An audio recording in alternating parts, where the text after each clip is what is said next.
Hi, guys. My name is Brendan Rooney from the Illuminerdi. I'm here with Michael Lombardi. He is the director of the Retaliators, and he also stars in it as well. Mike, how you doing today, man? I'm doing very well, thank you. Thanks for having me. Absolutely. Let's just get right into it. The Retaliators. I noticed it's like five films all at once, and that's pretty freaking awesome. Well, thank you. I think you know, it's crazy because when I read the script, the writers and I are very creatively aligned in our tastes and sort of our inspirations and our influences. So when I read the script, I saw all these things jump off the page, not only the musical aspect, and not that it said, hey, song here, song there, but also like the Gremlinsy, Dante-esque, Spielbergian, small town, um, uh, Sin City vibe in the slow burn part of this graphic novel. Obviously, the huge lean into the 80s and the bad guy being like the Terminator and not this like multi-layered like character with all this, but just cold as ice. I love that.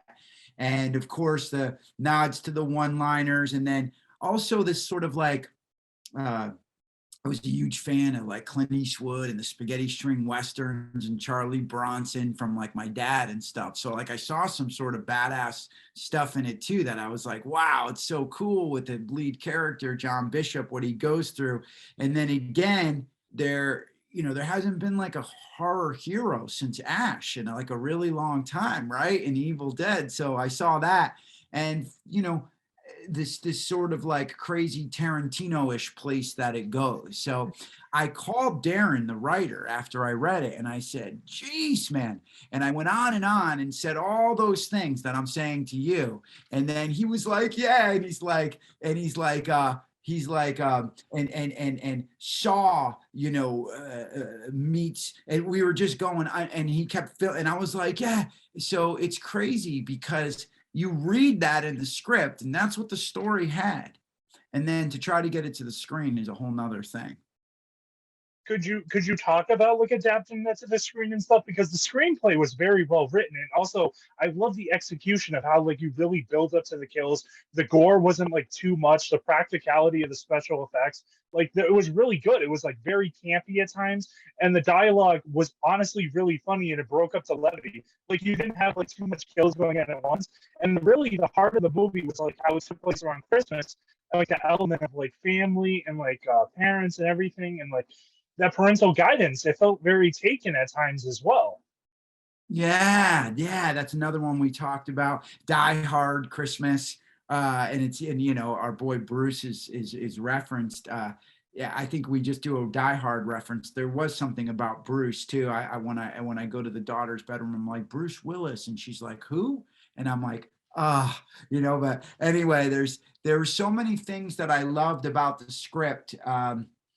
I just talked about some of them, but what's also really important here too, and you said it very nicely, some of your comments, and it means so much because the movie, I'm just talking to people about it now, other than, and I'll never see it with the same color as you, or because we've been so close to it, for so long. I've seen so many cuts and dealt. I know the smell of like a moment I see on screen, and I knew how I fought for that moment, or how we changed it, or we had a, oh my god, that day we had to switch location. So it's really crazy the way you have to pivot, and especially during COVID, what a challenge, man.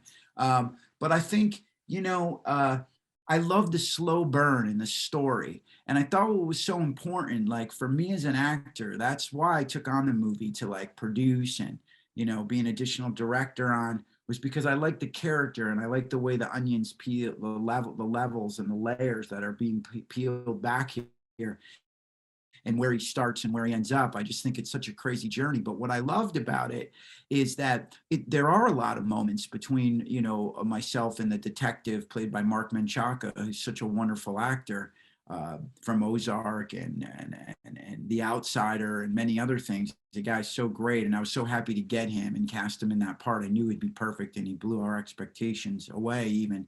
But I like the slow burn very much in the story, but then I like the way it touches upon some really heavy topics. And at the end of the day, I think the whole foundation of the film is built on this question of morality, like what would you do if you had a minute alone with the person who's done you wrong or harmed you or killed your loved one, or, you know, and but it's told in many ways, and it doesn't take itself too seriously at times too, which is really cool. And you know, the movie, what's interesting is it's not for everyone. You have to get it, you know, and there are a lot of Easter eggs, and you know, but I think, like, for me, you can't ever set out to make a movie that everyone's gonna like, right? Then you have nothing. So it's just really nice to hear that you appreciated some of the things that we really fought hard to make sure that they were in the script, but that we got them to the screen. Another thing I want to praise and stuff too is like the music aspect of it. Like I noticed Motley Crue, Five Finger Death Punch, Ask Me Alexandria. Like, was that something that was predicated like when the screenplay was coming together, or like did that just feel like these are bands that we really love and we enjoy and we want to have them have their moment? Oh man, it's a good question, because how about getting all those bands in one movie and that amazing soundtrack? Exactly. Jesus. But we talked about how this thing leans into the 80s and 90s. Then you have those great soundtracks like The Crow, Lost Boys, Judgment Night, all these great soundtracks of the time. So when I read the script, the music jumped off the page, but again, it didn't say, oh, this here, oh, that there. It was just sort of like, wow, this thing needs a killer soundtrack. It's so cool. And I brought the script to a guy named Alan Kovac, who's like my partner in this. He's the guy behind the movie, and he's a huge legendary music manager. He has a label. They're called Better Noise Music, and he represents over 40 huge bands. I mean, and he's repped the Bee Gees, Meatloaf, the John Cougar, like the biggest acts back in the day. And now he's got Motley Crue, Five Finger Death Punch. You named a lot of them. Asking Alexandria, Ice Nine Kills, Eva Under Fire, on and on. But I brought him the script and I said, hey, you know, what do you think here? And he's like, let's do this. He read it. He thought it would be a nice marriage with his music and his bands. And we wanted to make it a movie first. And he always said that. And that's the beauty. He always had my back. And I wanted to protect him and the film. Number one, which protects us all, is that it's a movie that hopefully people in the genre, and maybe even outside, because it's story driven a little bit, you know, you could think about some topics afterward, enjoy. And then we have this beautiful silver lining with all these amazing musicians, you know, and we wanted to do it very carefully. So we weren't too much with it, and it wasn't too heavy handed. And the beauty of that, bro, is that he's got these guys. Like, it's not like we were trying to make a movie and give a cameo to Tommy Lee and pay him a bucket loads of money because we just wanted Tommy Lee in the movie. It was really well thought out, and we wanted Tommy to shine where he was, you know, in his part, and all the other guys. And if you weren't like a fan, or you didn't know who Five Finger was, or Papa Roach, or this, you'd just think they were actors in the parts. I think that really just solidifies like the message and the product you guys wanted to really bring to the screen. And also another question and stuff, I feel like if you could do like another project, like say like this was in Star Wars or Marvel or like any other aspects of fantasy or anything, what's like your dream project you want to do? Because this is incredible. And I feel like one, there could be a sequel to it, two, there could be a prequel, or three, you could even add something else onto it in this universe. That's amazing. Thank you so much for saying it. I think that the Gear Brothers and I had so much fun. And I told you, I've been working with these guys for several years now. We used to write music together, actually. So, and again, we knew like we were just really aligned. We've been having so much fun. They've been working on more Retaliator stuff. Where's this go? Just for fun, creatively. Yeah. You know? Around ideas, oh my God, like some really cool things, like there could be Jeds all over, right? Like I don't know, but this could be, but there's so many aspects I don't. But then we've also I like really character driven stories. And I love, like, Coen brothers, and those guys they have so many great inspirations. And not only, like, Tarantino is my inspiration, but these guys they're inspired by the guys who inspired Tarantino, and by the guys who are inspired by that. And we talk about all this, and Raimi and all these. So I said to them, man, I've always wanted to do a Western, right? And I've always wanted to. However, like, you should see what we started to talk about. It's really cool. And I don't know where it's going to go. Hopefully we get to make it. I'm starting to fall in love with it. And I think it needs to take any of this stuff you do, you have to have passion for, right? Because it's so hard to bring across the finish line that if you don't love it and you don't feel like you can't do anything else, you have to feel that way, or else you won't finish it. But this isn't a Western. It's got that.